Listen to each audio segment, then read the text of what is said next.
showcased on day one that they're willing to really get in your face. The Ezreal is very surprising. I definitely think this is much more of a comfort pick because Ezreal is not seen really very much in the current meta. It seems to me that he has quite a few build paths. I've seen like Divine Sundra, I've seen Trinity Force, I've seen all kinds of crazy stuff. But it seems to me that this is definitely a Jezu pick that he's going to be running into Hans Summer's Kaisa. What surprises me more is often Kaisa's picked into Ezreal's because it gives you a free laning phase too. You're freely let's just wait and see what happens. This 2v2 lane is definitely one that I'm not super familiar with, so I'm kind of excited for it. Already we have a bit of trading. Yeah, Trymbi's going to jump in, looking for the knock-up onto Treatz. Treatz can turn this one back around. He's also already used onto Trymbi, and Trymbi maybe overextended here already. He's gone down. Treatz going to flash away. Hans Summer jumping forward with the Acanthia main will get the kill. However, Jezu's going to answer, has that Conqueror procking up, and Hans Summer, no flash, nowhere to go. Jezu gets the first kill of the game for this Ezreal. So it turns out Ezreal's just broken. On paper, I actually think that the Ezreal Leona should actually win out on this 2v2 straight up, and it's cool to see very early on that when Leona gets to start off with a stun, it can heavily go in their favor, but a lot of summoners now gone. Trymbi looking for the engage, flash, stun. Attract Repel is available. There's the double stun. No way out. Hans Summer gets the kill. Inspired on the chase here as well. Looking for the kill underneath the tower. Can't quite get the damage down onto Treatz, and Tynx made his way down here, but decided to back away. Set up for Rogue to be able to take these Drakes. And of course, Rogue, one of our best early game teams when it comes to these early objectives. There's the TF ultimate. Looking for the damage down here onto Hans Summer. Blue trying to chase onto him, but Hans Summer just forced away. SK going to work their way up towards the Dragon here as Rogue continues to do it, but it might have just been a TY for the leash here as SK, using the Destiny, secure the Ocean Dragon. Very, very nice from Blue. At the moment, I want to just say a very happy birthday to one of the players on the Rift. It is Inspired's 19th birthday. He's not 17 years old, Vedius. He is 19 years old, so happy birthday, Inspired. I was going to wait for him to get a kill, but he's taken way too long to do that. So come on, Inspired. Get your butt in gear, get a kill, and we'll continue to congratulate you. See Larssen dodging up towards the top side of the map, and Blue corrects and gets the binding onto him. And Larssen now stunned up with the gold card as Blue flashes away from Inspired. So, trade flash voice ready. Here we go. Larssen with the gold card onto Treatz. Jezu trying to put some damage down. Caulfield's Warhammer in his inventory will help him out in some of these fights. The Rift Herald goes down to 2,000 HP. odoamne, the first one to move from the top lane, and I was hoping for a brawl. At the moment, we have more of handbags at dawn as the True Shot barrage goes wide. The eye popped. The Rift Herald down. SK retreat. They say, okay, you can have the eye. And Vedi, you promised me a brawl. Well, I kind of thought there would be one. Instead, SK just kind of looked at them. Yeah, menacingly. Menacingly. So Rogue should just objectively be stronger at this point in the game. Dangerous trade for Blue.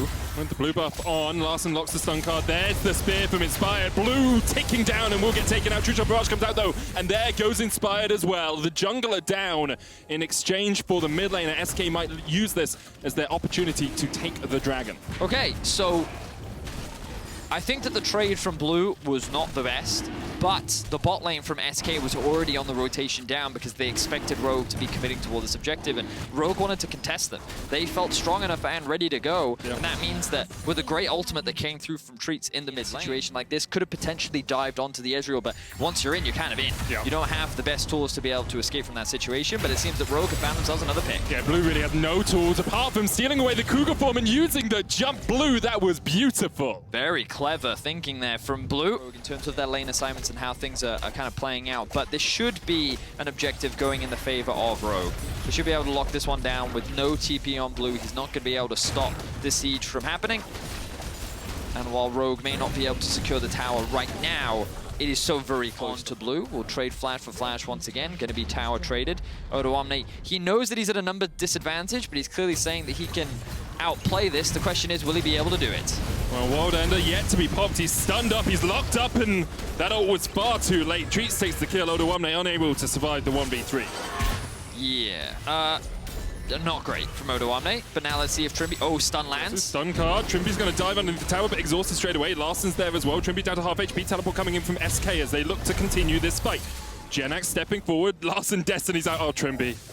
Oh, well, actually, you can jump over the wall. Yep. So he is able to get away. I thought for a moment that Larssen had just been like, wait, We leave the rookies behind. This dragon, you are putting Rogue on a timer because Mountain Soul, with that extra shielding against the Nidalee, against the Kaisa, against the Twisted Fate, so good. Odoamne does have Flash to try and get away and has the World Ender, so just pops that for the extra movement speed and will escape. Trymbi working his way down through the river to try and get some vision on SK as Hun Summer and Inspired decide the turret is more important than the dragon itself. Blue almost down. Gale Force shoes from Hun Summer, the heal coming out from Inspired to top him up. Meanwhile, in the top lane, Larssen is going for the turret. So Rogue have given up this dragon for 2 towers for more gold, but it does put them on a 22-minute clock. Yeah, they've actually just conceded most of the Drakes this game, and they've instead focused on these objectives. They've opened up the map a lot more, and you can see how much vision control they have in the top side of the map. Like, if I just make the mini-map a little bit larger, you can map rather, or the top side jungle, and it's just great control. It's that trade of investment, right? Like, if SK is going to go for the Drake, then we're going to go for top, and we're going to look for a pick.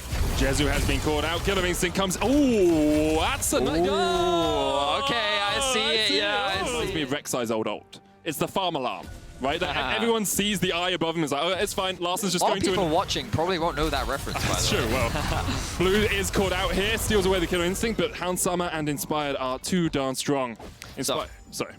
This gold lead, not by snowballing or by going for crazy kills, just through smart macro play, good laning, and like you can just see it in the CS as well. They've been able to build advantages across the board, and now they're going to get themselves another tier 2 tower 20 minutes into the game. I think the best way to describe it is that Trymbi is closer in gold to everyone on SK than everyone on SK are to Hun Summer and Larssen. Hun Summer and Larssen are so far ahead in terms of gold, 3,000 ahead of their lane opponents, whereas Trymbi is only 2,000 behind anyone on SK. They're threatening the Nexus. They're threatening the inhibitors. They just can't approach. They can't do anything. Rogue will take the dragon, their first of the game, but it stops the sole point for SK. Wow. They have a TP on Jenax. He should kind of go bot. I mean, he doesn't have to go bot lane right now because the wave isn't an immediate threat, but it is starting to build up. Rogue have the right set on a fight in the mid lane, though. Odo has the flank. True Shot Barrage comes out. Larssen looking for the stun, lands on Tynx, and Odo is in the perfect position. Killer Instinct comes out. Inspired working against Treatz here as the double kill comes for Hun Summer. Treatz now the next target. Hun Summer's being knocked away, and Treatz is down. It's Larssen who secures the kill. Still unkilled on the Twisted Fate is Larssen, and SK can't say that about themselves. They've lost 4 players, and Rogue will turn their eyes towards the Baron. An League coming out from the side of Rogue and showcasing why they are one of the best teams. Seamlessly, Rogue just kind of controlled the game, you know, because as I mentioned earlier, I felt like I was thinking to myself, SK, they're not in a bad spot, and SK were probably thinking the same thing, you know, like, hey, we're probably a little bit behind, but it's not that bad. But like Rogue just so kind of like effortless. Legends and Rogue, they definitely do know how to close out a game. They've already taken the mid inhib. They're threatening the bot tower. Larssen is the target. Solar Flare doesn't quite connect. There's the Baron, knocks Larssen back. He's going to try and escape. Here comes the Magnet Storm, and Trymbi draws them all into the jaws of death. Blue diving onto Larssen, trying to kill him for the first time in the LEC, and Larssen dies! Reckless, the only one who is left unkilled so far this split. But Rogue will have their vengeance. Everyone from SK must fall, and so must the Nexus. Rogue, undefeated in the Super Week.